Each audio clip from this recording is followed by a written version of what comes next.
Hi guys, thanks for joining in.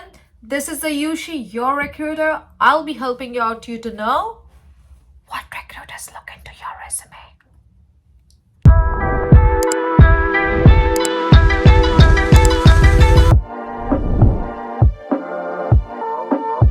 Are you a new immigrant in Canada? Or maybe you're a fresher, you just graduated from a college, you have no idea how Canadian market works, and you need some tips, tricks, or any guidance. Well, I'm here to help you out. Guys, my no is to no fancy resume, no overcomplicated resume. Make your resume as simple as possible, for the recruiter to read your resume, list down the experiences, save it in your laptop in PDF as well as Word format. Because some recruiters require your resume in PDF and some may require in Word. So it's always helpful to save it in both of these formats. While choosing the font size for their resume, be very professional. Don't over exaggerate it. Choose two colors, no bright colors. You can choose blue, black. The font sizes should be between 8 to 10. Also, the style should be professional, no cursive writing. The second one I call is Power of LinkedIn. The reason I call it as a power of LinkedIn is because many people still don't understand the usage of this tool. It's very useful for a person who is looking for a job on which they desire to be in. Let's say you are looking for a sales representative role in Amazon. You saw that role in LinkedIn or maybe on Indeed. On LinkedIn, you can actually see the person who is actually hiring for that role. You can send a connection request, send them a message introducing yourself, send them your resume. It helps you to stand out in their eyes. Let's say you are not the right person for this role, but they can always keep your resume in their list, and maybe they will have a role in future and they can contact you using that resume. I call this power of emailing. The reason I call this as power of emailing because many people don't understand how important it is to send your resume via email to the recruiters. You may not always find the email listed in the job description, but whenever you find it, it's always helpful to send your resume, like writing a cover letter, attaching your resume, and send it to them. Why is it useful? It is useful because hundreds of applicants have applied through LinkedIn or Indeed to the recruiter, and it may be 100 or 200 resumes. Your resume may not be seen. Yes, your resume may not be seen by the recruiter due to lack of time. So if you email them your resume, you stand out and make an extra effort to actually show your resume in to the recruiter.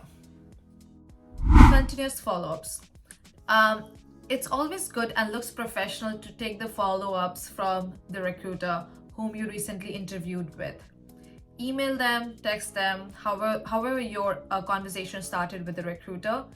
Email them that, hi, this is Yushi, and we interviewed on a particular day and wanted to know what's your next step. Looking forward to meeting you. Thank you. So always ask for follow-ups because recruiters are sometimes very busy and they don't have time to actually come back to you and give you the follow-ups. So you're actually reminding them that you are waiting for the response so that they can answer you and you can move ahead in your other interviews.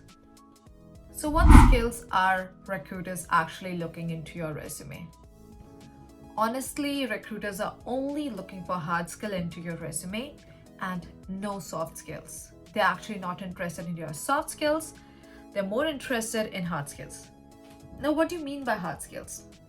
Hard skills is any programming knowledge you might have. Soft skills, experiences, knowledge, certifications, licenses. Now, what do you mean by soft skills? Soft skills maybe you have written You're enthusiastic, you're dedicated, your potential to become this, that, and you're punctual. I always recommend my candidate to not include these words like soft skills into while also interviewing with the recruiter, because you haven't started your job yet. You cannot prove that you're really potential, you're enthusiastic, unless and until you perform something. But showing your hard skills, you can prove that you have achieved these things in the past, and these are the results of your hard work. Cover letters. Well, it's an often asked question whether a candidate should attach their cover letter with their resume while applying for a job or not.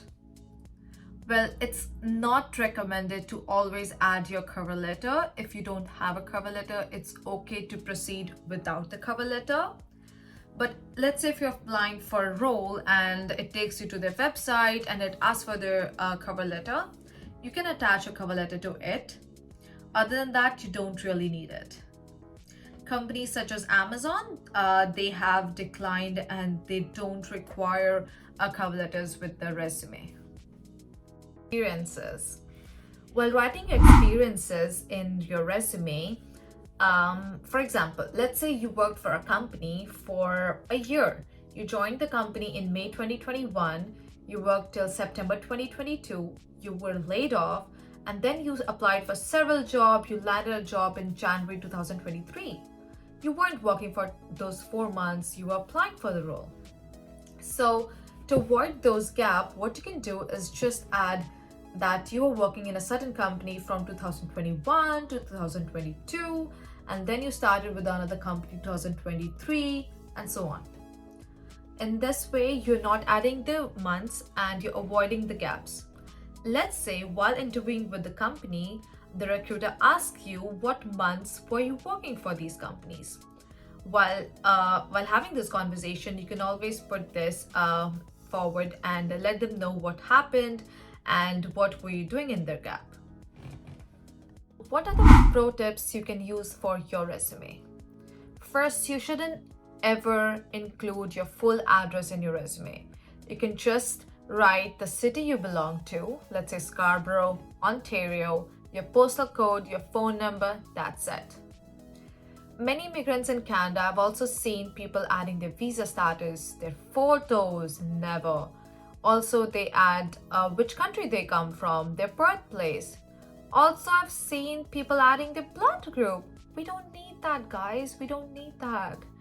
Please don't add these things to your resume. Alright guys, that's all for the video. Let me know if I can help you in any other way. You can comment down below if you have any questions. Bye bye.